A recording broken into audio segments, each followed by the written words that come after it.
Bonjour, nous sommes heureux de vous présenter le dossier sur lequel nous avons travaillé en équipe durant tout le semestre, la Jordanie. Nous avons étudié différents scénarios probables au cours des 5 prochaines années dans le pays. Nous avons d'abord procédé en faisant de nombreuses recherches historiques et contemporaines sur la géographie, la démographie, l'économie et la situation politique et sociale du royaume jordanien. Nous nous sommes rendus compte que la Jordanie est extrêmement dépendante de son contexte régional. Voilà pourquoi nos deux scénarios ont pour point de départ un élément régional.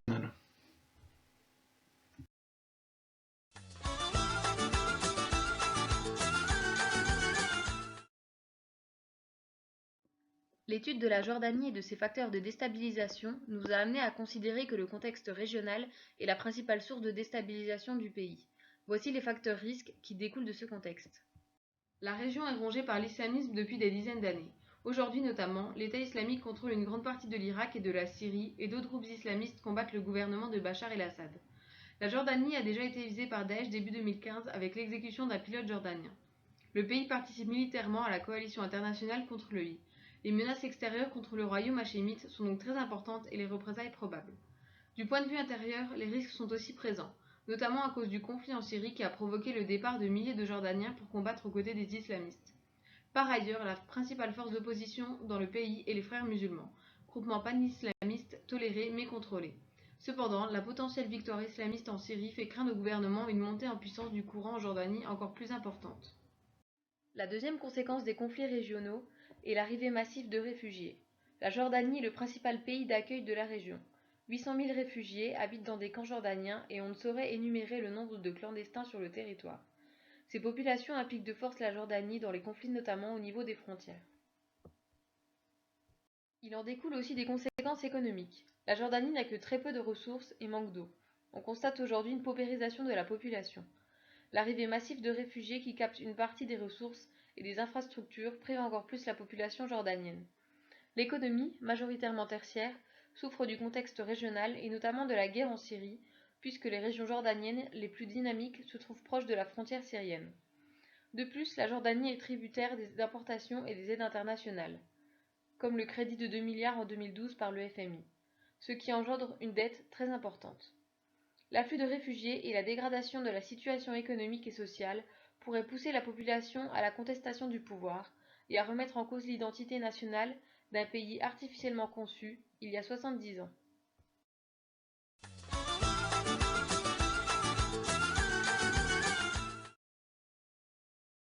La situation actuelle est-elle tenable dans les 5 ans à venir? Nous considérons que tout dépend de la situation régionale et de la capacité du roi à rassembler sa population. Concernant l'évolution de la situation régionale, depuis maintenant quelques mois, le I ne prend plus terrain dans la péninsule arabique. Nous parions sur une guerre de position entre les forces du Daesh et la coalition, les premiers ne tentant plus de s'étendre, les seconds évitant de trop s'impliquer sur le terrain. Ainsi, le flux de réfugiés irakiens en Jordanie se stabilise. En Syrie, nous supposons que les troupes de Bachar el-Assad vont reprendre du terrain sur les rebelles, malgré les menaces de la communauté internationale quant à l'utilisation d'armes chimiques et de bombes aveugles. En effet, les Occidentaux ne veulent plus interférer dans le conflit. La zone sud du pays, notamment, pourrait revenir entre les mains du gouvernement.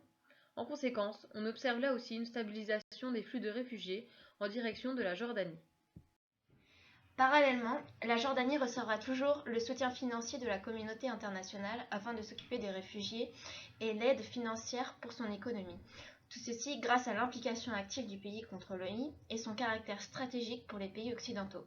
Ceci devrait donc stabiliser la situation économique du pays et calmer les contestations qui y sont liées. Concernant le rôle du roi, la Jordanie est une monarchie parlementaire, mais le roi Abdallah II possède une influence totale, car la figure du roi est très importante pour le pays.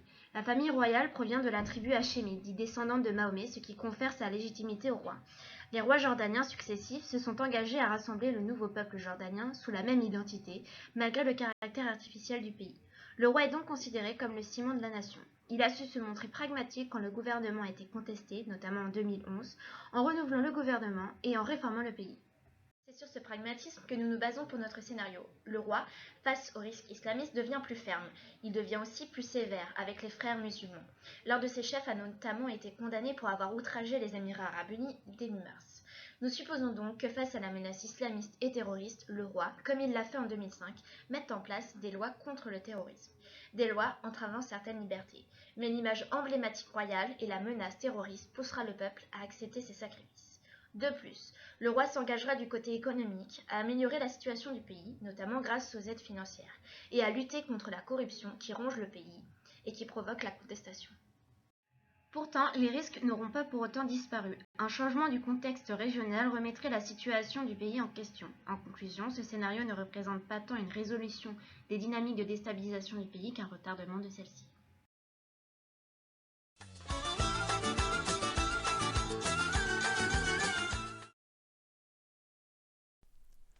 Ce scénario se base sur un enlisement de la situation actuelle. La guerre civile se poursuit en Syrie, on n'observe pas de changement majeur pour les autres pays de la région, et les frontières turques restent fermées aux Syriens réfugiés qui se dirigent alors vers la Jordanie. L'afflux massif de réfugiés syriens a des conséquences lourdes pour la Jordanie, soumise à une pression toujours plus importante. Une pression sur ses centres d'accueil surpeuplés que l'État n'arrive plus à gérer, une pression en termes de ressources pour assurer le minimum vital pour ces réfugiés. En effet, la Jordanie fait face à une pénurie constante d'eau et doit importer la majorité de ses produits agricoles. Et enfin, une pression sur l'emploi et l'immobilier. En effet, depuis 2013, on observe un glissement progressif vers une installation durable des Syriens, avec des plans visant à autonomiser les réfugiés syriens et les populations locales touchées par ce nouvel apport démographique. Il devient de plus en plus improbable que les réfugiés se décident à revenir en masse dans leur foyer. Face à cet afflux massif de réfugiés, on peut s'attendre à une baisse de l'hospitalité jordanienne pourtant bien ancrée et à un rejet toujours plus fort des réfugiés. Face à la pression migratoire, la Jordanie peut décider la fermeture de ses frontières avec la Syrie. Elle a déjà entrepris de telles manœuvres, ponctuellement, et sélectionne les réfugiés. Par exemple, depuis 2013, la Jordanie refuse et expulse les réfugiés palestiniens en provenance de Syrie. Par ailleurs, elle n'a pas signé la Convention de Genève de 1951 relative au statut des réfugiés. À la suite d'une telle fermeture, on observe un accroissement fort des passages clandestins. Les réfugiés ne sont donc plus contrôlés et atteignent directement les villes grâce aux anciens réseaux claniques. Or, les villes sont déjà dans une situation économique désastreuse, avec l'arrêt de l'économie transfrontalière. La pression et la visibilité des réfugiés deviennent telles que le malaise social s'accroît considérablement. Le pays constitue alors un nouveau terreau pour l'islamisme, dont la montée en force avait été contenue tant bien que mal en 2011-2012. N'oublions pas qu'en 2012, les islamistes représentaient la principale force d'opposition en Jordanie. La détérioration économique, notamment dans les villes du Nord, accélère l'expansion des réseaux islamistes. Ceux-ci n'ont aucun mal à employer des jeunes laissés pour compte par l'État, et l'affluence d'armes en provenance de Syrie participe à créer des zones de non-droit où l'État ne parvient plus à assurer son rôle régalien et est challengé par les minorités terroristes, comme on peut déjà le constater dans la ville de Ma'an. Face à la fermeture de la frontière jordanienne, la communauté internationale se mobilise pour convaincre la Jordanie de revenir sur son choix. Son influence est considérable. En effet, d'un point de vue économique, les États-Unis sont le premier client de la Jordanie et son troisième fournisseur. D'un point de vue géopolitique, la Jordanie est un bastion américain qui lui fournit une aide structurelle importante.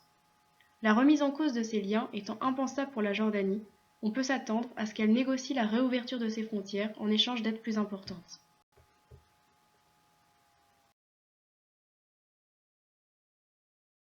Face à un tel retournement et une situation intérieure toujours plus dégradée, le gouvernement jordanien perd en légitimité et le mécontentement social s'exprime. Les groupuscules islamistes se renforcent et le parti des frères musulmans gagne en influence. La stabilité politique de la Jordanie est l'élément clé de ce pays qui lui permet, sans ressources géologiques, d'assurer un niveau de vie et de développement convenable en s'appuyant sur le secteur tertiaire. Ainsi, tout comme en 2011-2012, le gouvernement répond à la situation par des réformes progressives. Le tout est encadré par le roi, symbole de prospérité et de pérennité au fil des gouvernements. Du point de vue économique, la Jordanie s'appuie sur les aides pour assurer les dépenses courantes et essayer de réintégrer les zones marginalisées dans le système économique, celles-ci représentant une menace de déstabilisation certaine. Pour ressouder son peuple et dans le cadre de ses relations avec les États-Unis, la Jordanie intensifie ses actions contre l'État islamique. Elle tente, par la désignation d'un ennemi commun, de stabiliser la situation sociale interne. Ceci s'accompagne d'une plus grande rigidité intérieure. Toutefois, cette stratégie est à double tranchant. Même si le gouvernement parvient à retrouver une certaine légitimité, les frères musulmans grossissent leur rang de partisans hostiles à la politique nationaliste du gouvernement et s'imposent davantage dans la sphère politique. La Jordanie devient alors une cible privilégiée pour l'État islamique et souffre d'actions terroristes ponctuelles plus fréquentes. Ces attentats, la présence massive de réfugiés, ainsi que la montée en puissance des frères musulmans contribuent à fragiliser le régime. Ceci a pour conséquence une augmentation du risque pays, et donc une réduction des investissements étrangers dans la région, détériorant ainsi la situation économique du pays, qui repose beaucoup sur les capitaux étrangers et la rente touristique. Cependant, le pays ne devrait pas subir de déstabilisation majeure. En effet, il bénéficie d'une inertie politique et économique suffisante pour ne pas dégénérer en conflit intérieur. Nous espérons que notre dossier vous a plu. Merci de votre attention. Nous sommes maintenant ouverts